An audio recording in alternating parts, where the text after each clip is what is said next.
Good morning student. Civil engineering JN classes में आप सभी का स्वागत है। हमने पहले जो लेक्चर किया था उसमें हमने जो होगा वो क्या हो कंटिन्यूस बीम का जो होता है वो कहता है एक क्वेश्चन जो डिस्कस किया था जिसमें सिर्फ दो स्पान जो थे वो थे कंटिन्यूस बीम को हमने 3 मोमेंट थ्योरम से जो होता है वो सोल्व किया था। अब यहाँ पर जो होगा वो क्या होगा, हमारे पास जो होता है वो क्या होता है 3 स्पान है, एक AB है, एक BC है और एक CD है। तो इन 3 स्पान वाले क्वेश्चन को हम जो होगा वो कैसे सोल्व करेंगे 3 मोमेंट थ्योरम के थ्रू, वो हम आज यहाँ पर देखेंगे। फर्स्ट ऑफ ऑल हम जो होता है वो कहते हैं ये देखें कि यहाँ पर 3 मोमेंट थ्योरम में हमने ये देखा था कि सबसे पहली स्टेप हमारे पास क्या थी, मूवमेंट फाइंड करने की। तो मूवमेंट जो होगा वो हम कैसे फाइंड करेंगे, ए बी में अगर हम देखें तो हमारे पास इसेंट्रिक लोडिंग है और इसेंट्रिक लोडिंग का फॉर्मूला हमारे पास क्या होता है WAB/L। तो W हमारे पास कितना है 9, फिर 2 × 4 डिवाइड बाय L कितना हो जाएगा 6। फिर उसके बाद नेक्स्ट आता है वापस BC में भी आप देखेंगे तो इसेंट्रिक लोडिंग है, तो इसेंट्रिक लोडिंग का फॉर्मूला जो होता है वो वापस क्या हो जाएगा हमारा WAB/L। यहाँ पर हमारा W कितना हो जाएगा 8, A हो जाएगा 2 और B हो जाएगा हमारा 3, ठीक है। तो फिर वापस WAB/L आ जाएगा। थर्ड में हम देखें तो UDL आ रहा है। UDL का फॉर्मूला जो होता है वो हमारे पास क्या है WL²/8। W हमारे पास कितना है 3 और L हमारे पास है 4, तो WL²/8 करेंगे तो हमारे पास 6 किलो न्यूटन मीटर जो होगा वो आ जाएगा। अब हम इसी चीज को जो होगा डायग्राम में शो करेंगे। तो सबसे पहले AB में हमारे पास जो वैल्यू आ रही थी वो आ रही थी 12 किलो न्यूटन मीटर, तो 12 किलो न्यूटन मीटर शो कर दी। BC में हमारे पास वैल्यू आई 9.6 kilo newton metre, 9.6 kilo newton metre show कर दी। और CD में हमारे पास वैल्यू आई 6 किलो न्यूटन मीटर, तो हमने 6 किलो न्यूटन मीटर जो होती है वो शो कर दी, ठीक है। फर्स्ट स्टेप आप कॉपी कर लीजिए, फिर हम आगे चलते हैं।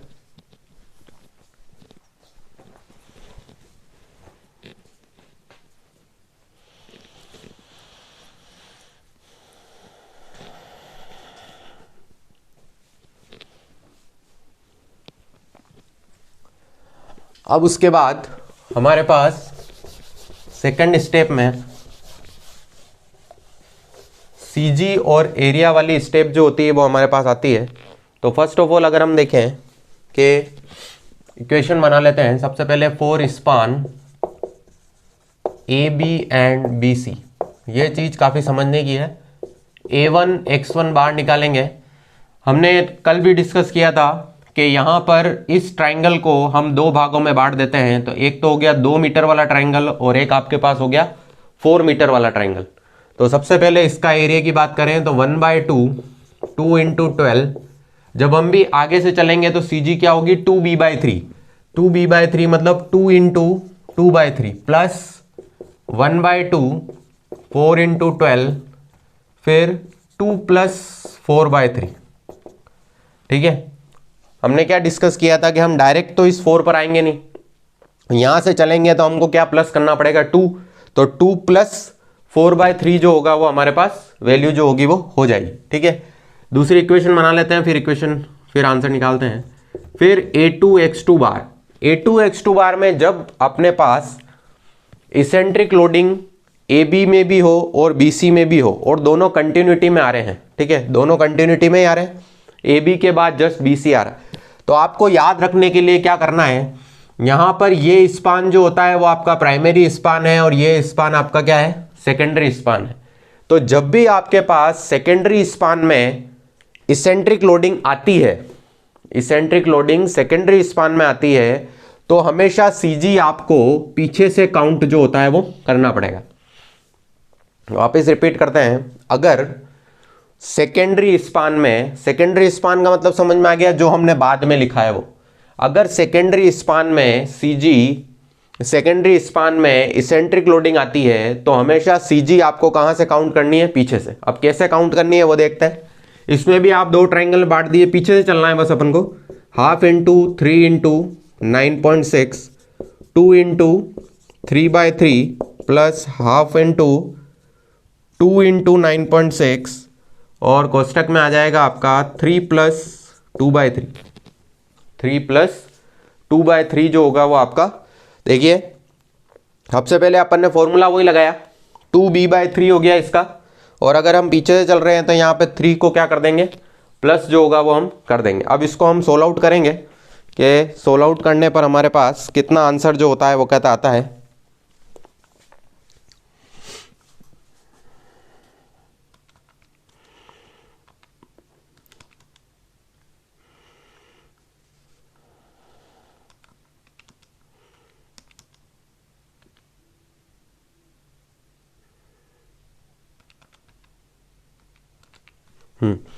फर्स्ट वाले को सोल्व आउट करने पे तो हमारे पास आ रहा है 96 और सेकंड वाले को सोल्व आउट करने पर हमारे पास आ रहा है 64.0 या फिर 64। ठीक है, इसको एक बार देखिए वापस समझ लेते हैं। सेकेंडरी स्पान में अगर इसेंट्रिक लोडिंग आती है तो सीजी हमेशा पीछे से काउंट करना है। पीछे से काउंट करने का मतलब ये हुआ कि आप जो 2b/3 वाली वैल्यू है आप वो पीछे से लेंगे। ठीक है, 2b/3 ये हो जाएगा, b/3 ये हो जाएगा। मतलब सबसे पहले अपन ने यहाँ से स्टार्ट किया था, तो यहाँ पे देखिए आगे से प्राइमरी स्पान में हमेशा सीजी आगे से काउंट, सेकेंडरी स्पान में हमेशा सीजी पीछे से काउंट। किस कंडीशन में? इसेंट्रिक लोडिंग वाली कंडीशन। ठीक है, ये उतार लीजिए, फिर आगे चलते हैं।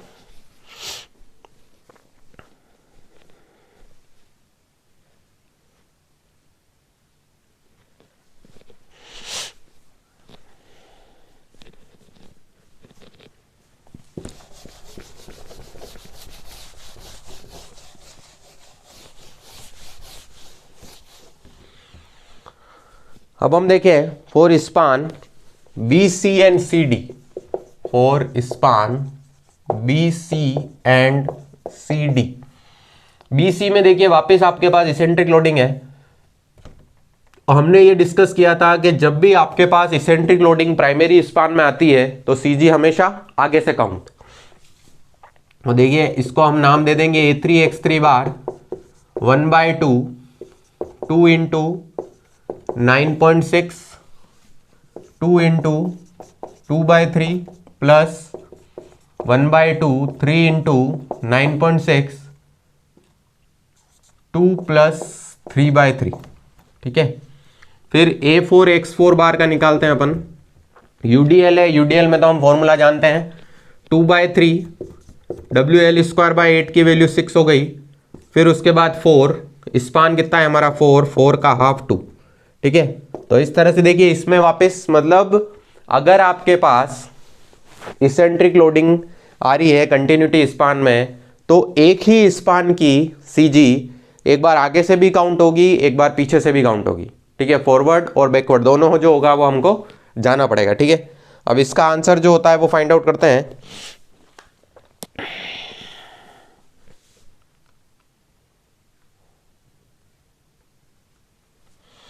इसकी जो वैल्यू आएगी फर्स्ट वाले की वैल्यू तो आ जाएगी हमारी 56 और सेकंड वाले की वैल्यू आ जाएगी हमारे पास 32।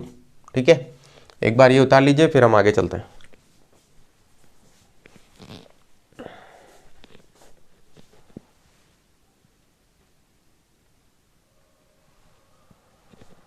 अब देखिए हमारे पास ये वैल्यू आ चुकी है। अब हम 3 मोमेंट थ्योरम जो होगा वो बनाएंगे।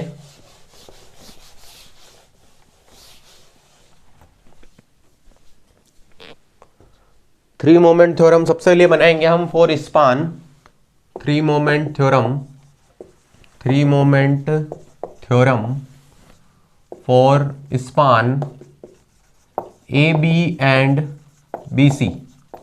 ए बी एंड बी सी के लिए जो होगा वो हम 3 मोमेंट थ्योरम बनाएंगे। तो सबसे पहले देखें ए बी और बी सी के लिए, तो MA L1 plus 2MB L1 plus L2 plus MC L2 equal to -6A1 X1 bar upon L1 plus 6A2 X2 bar upon L2। ठीक है, अब यहाँ पे देखिए MA आपके पास सिंपली सपोर्टेड आ रहा है, मतलब ये हो जाएगा 0 plus 2MB L1 plus L2 में देखें तो 6 प्लस 5 MC L2 0 नहीं होगा क्योंकि ये कंटिन्यूस बीम में काउंट हो रहा है। तो MC इंटू आपके पास हो जाएगा 5 इक्वल टू माइनस, इधर लिख देते हैं 6 A1 X1 बार की वैल्यू हमारे पास आई थी शायद 96 अपॉन 6 प्लस 6 इंटू, एक बार चेक कर लेते हैं 96 जी 96 और यहाँ पर आ जाएगा हमारे पास 64 अपॉन हमारे पास हो जाएगा 5। इसको और सोल्व आउट करते हैं। इसका एक बार वापस इसको समझ लेते हैं। देखिए सबसे पहले हमने ए बी और बी सी के लिए जो होती है वो कहती कंटिन्यूटी इक्वेशन बनाई, थ्री मोमेंट थ्योरम इक्वेशन बनाई। तो M A L one plus two M B L one plus L two plus M C L two minus 6 A1 X1 bar upon L one plus 6 A2 X2 bar upon L two जो होगा वो हो जाएगा। ठीक है, अब यहां पर हम देखें ये सिंपली सपोर्टेड होने की वजह से जो होगा वो क्या हो जाएगा, जीरो हो गया, तो ये जीरो हो गया।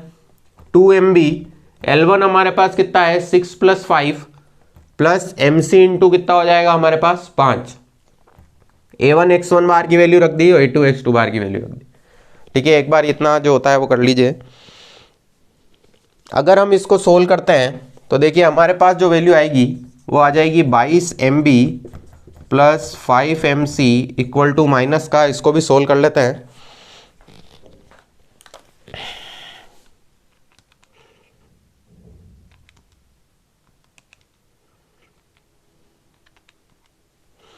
ये वैल्यू आ जाएगी माइनस का 172.8।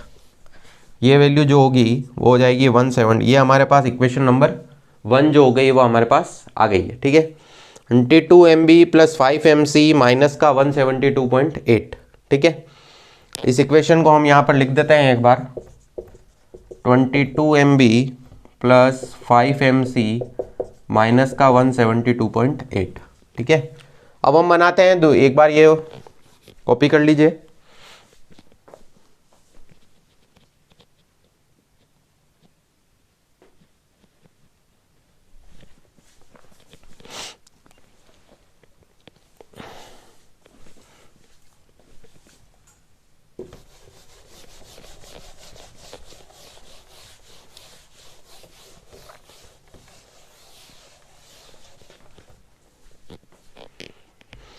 अब आएगा three moment theorem for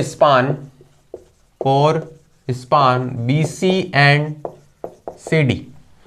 BC और CD की अगर हम बात करें तो MB L2 plus 2MC L2 plus L3 plus MD L3 equal to minus का 6A3 X3 bar upon L2 plus 6A4 X4 bar upon L3।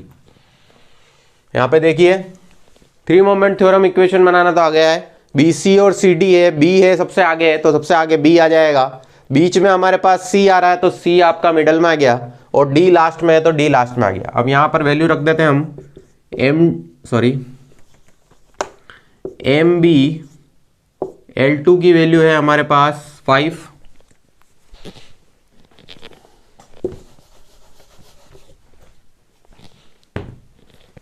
MB L2 की value है हमारे पास 5 plus 2MC L2 plus L3 हो जाएगा 5 plus 4 plus 0। MD हमारे पास simply supported है 0 minus 6A3 X3 बार। A3 X3 बार की value एक बार चेक कर लेते हैं, 56 आ रही है तो ये हो गया हमारे पास 56 अपॉन L2 की वैल्यू जो होगी वो 5 प्लस 6 A4 X4 बार की वैल्यू 32 अपॉन 4।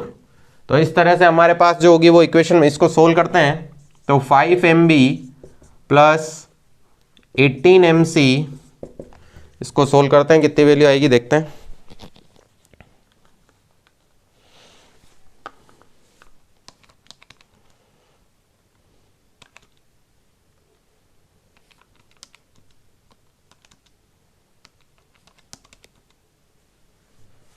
वन 115.2 इसको सोल्व करने पर हमारे पास वैल्यू आई है माइनस का 115.2। ये हमारे पास इक्वेशन नंबर 1। ठीक है, देखिए अपन ने अब इक्वेशन जो बनाई वो BC और CD के लिए बनाई तो MB L2 plus 2MC L2 plus L3 MD L3 equal to minus का 6A3 X3 bar upon L2 plus 6A4 X4 bar upon L3 हो जाएगा। MB into 5 2MC 5 plus 4 6 into 56 divide by 5 6 into 32 divide by 4 जो होगा वो हमारे पास हो जाएगा। ठीक है,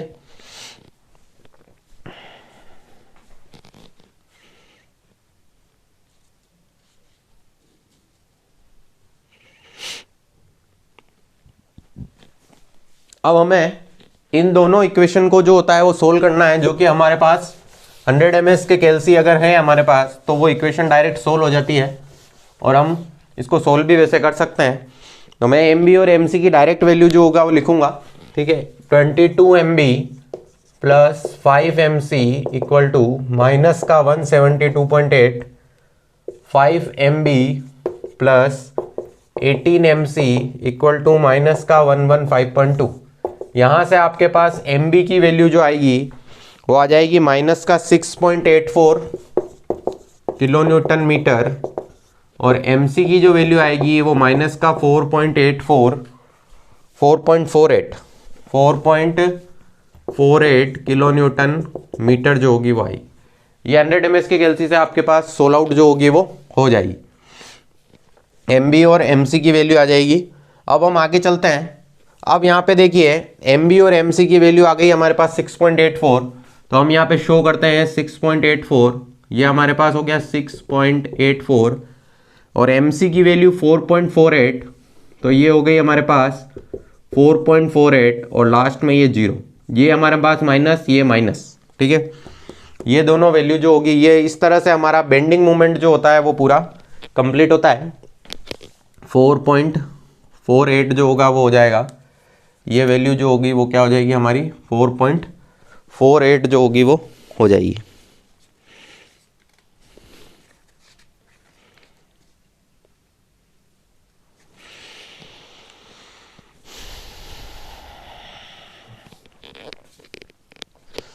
ठीक है। अब उसके बाद हम देखते हैं, ये कैल्सी से हो जाएगा, इससे कोई दिक्कत वाली बात नहीं है। इक्वेशन सोल्व करना तो आप सभी को आता होगा। अब उसके बाद नेक्स्ट हम अगर चलते हैं तो शियर फोर्स पे चलते हैं। शियर फोर्स डायग्राम के लिए, शियर फोर्स डायग्राम के लिए एसएफडी के लिए अगर हम चलें तो सबसे पहले हम लेंगे taking moment about B, taking moment about B, consider left side.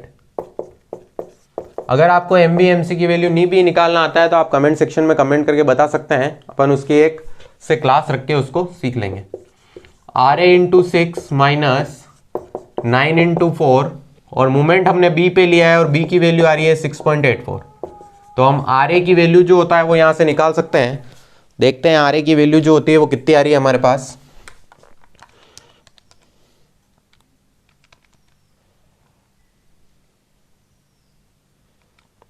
R A की वैल्यू हमारे पास आ गई 4.86 किलो न्यूटन, 4.86 किलो न्यूटन। अब देखिए वापस taking moment about C, consider right side, तो हो जाएगा हमारे पास R D into 4 minus 3 into 4 into 2 equal to, हमारे पास सी पे मूवमेंट लिया है तो सी की इक्वेशन को इक्वल टू रखना पड़ेगा। तो यहां से हमारे पास आर डी की जो वैल्यू आएगी वो आ जाएगी हमारे पास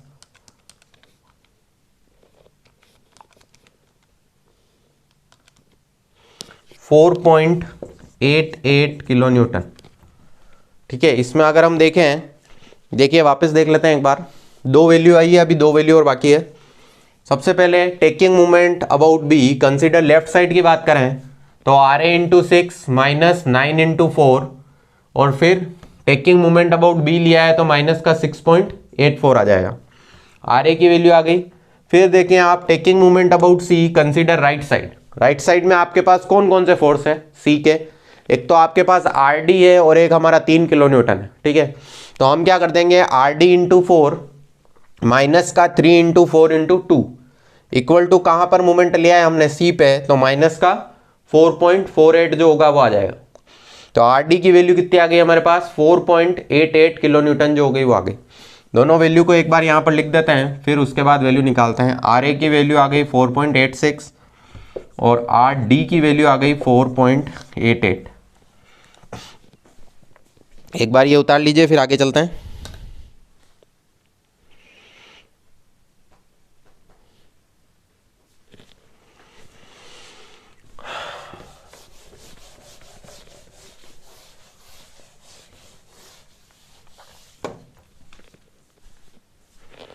अब हम देखेंगे taking movement about C, taking movement about C consider left side. देखिए क्या हो जाएगा, आर ए इंटू 6 और 5 हो गया हमारे पास 11 माइनस 9 इंटू 5 और 4 हमारे पास हो गया 9 plus R B into 5 minus 8 into 3 equal to, हमने मूवमेंट जो होता है वो कहाँ लिया है, सी पे, और सी की वैल्यू हमारे पास है 4.48।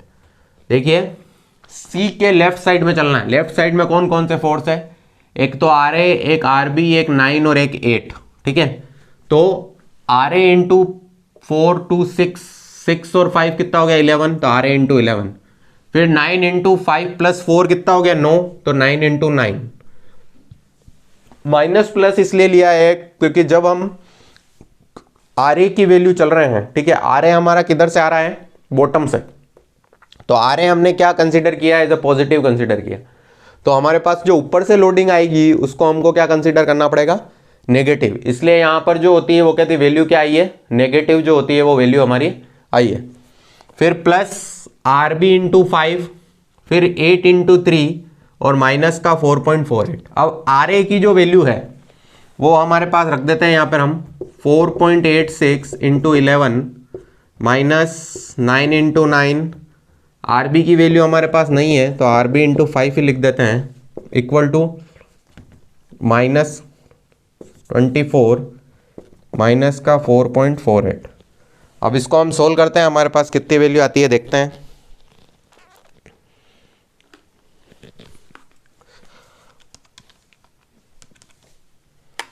ये आया 53.46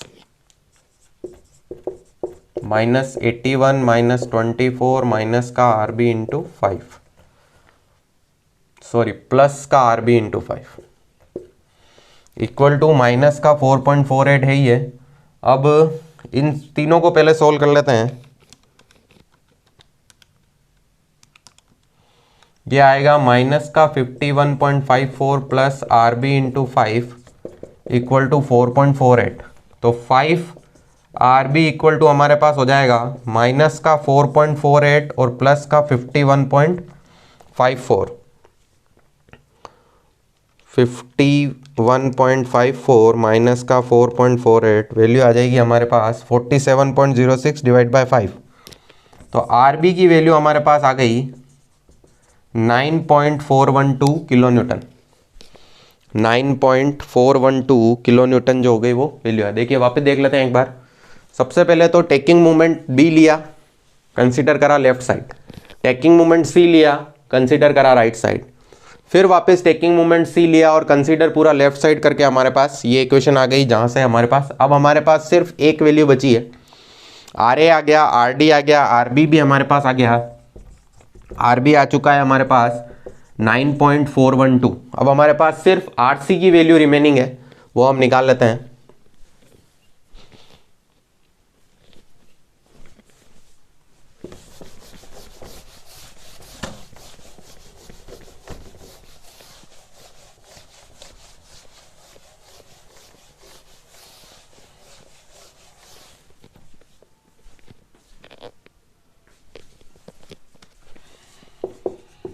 are A plus R B plus R C plus R D equal to हो जाएगा 9 प्लस 8 प्लस 12। ठीक है, तो आर ए की वैल्यू हो जाएगी 4.86। आर बी की हमें पता नहीं है वैल्यू, आर बी की वैल्यू हम निकाल चुके हैं 9.412 प्लस आर सी की वैल्यू हमें पता नहीं है, आर डी की वैल्यू है 4.88 और ये हो जाएगा हमारा 29। तो यहाँ से हमारे पास आर सी की जो वैल्यू आएगी वो देख लेते हैं एक बार।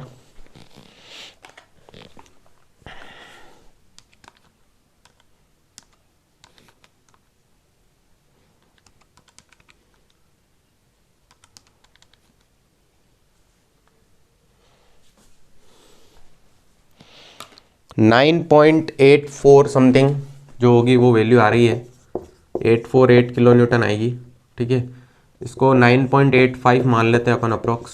ठीक है, अब हम बनाते हैं एस एफ डी। देखिए सबसे पहले आर ए की वैल्यू हमारे पास आ गई 4.86, ये हमारा 4.86 आ गया। ठीक है,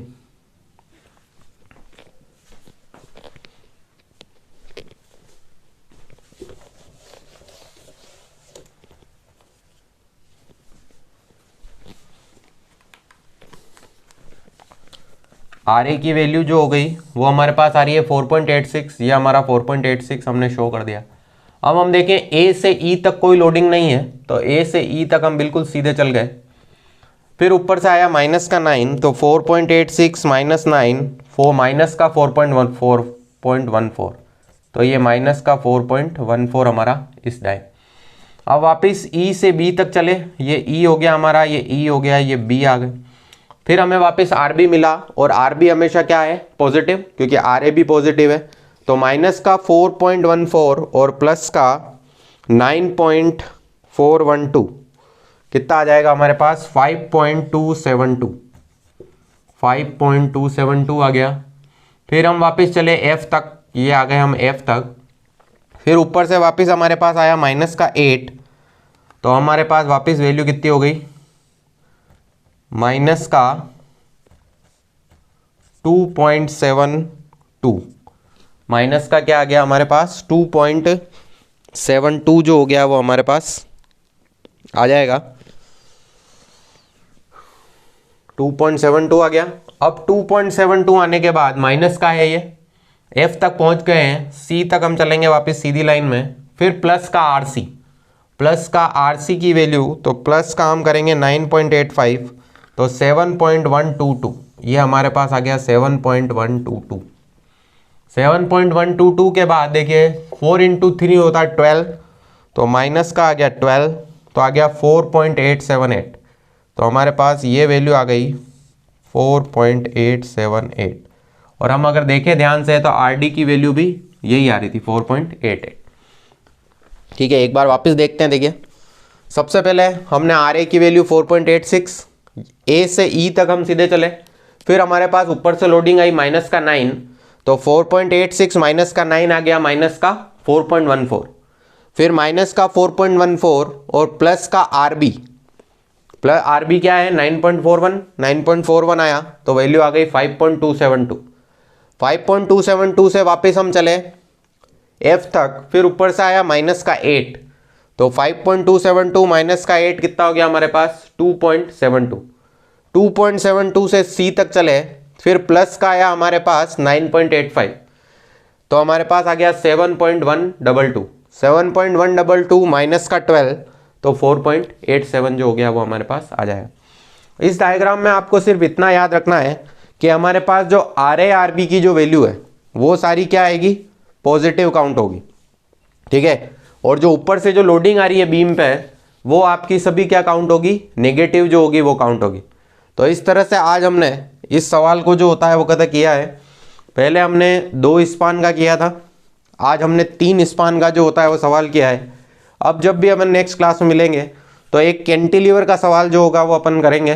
ठीक है, कैंटिलीवर इन द सेंस ये है कि एक तरफ से फिक्स्ड जब हो जाता है तो उस समय जो होता है वो कहते हैं उस सवाल को कैसे करेंगे, तो उस सवाल को हम नेक्स्ट लेक्चर में, जिससे कि हमारे कंटिन्यूस बीम के सभी टॉपिक जो हो गए वो एक बार में हो जाएंगे। ये टॉपिक जो होता है वो डिप्लोमा और डिग्री दोनों के लिए मोस्ट इंपॉर्टेंट टॉपिक है, और हमेशा क्वेश्चन जो होता है वो कहता है एग्जाम में इससे रिलेटेड आता ही है। तो इसको जो होता है वो अपन को ध्यान रखना है। इसमें अगर कोई भी दिक्कत हो आपको तो आप कमेंट सेक्शन में कमेंट करके बता सकते हैं। Thank you.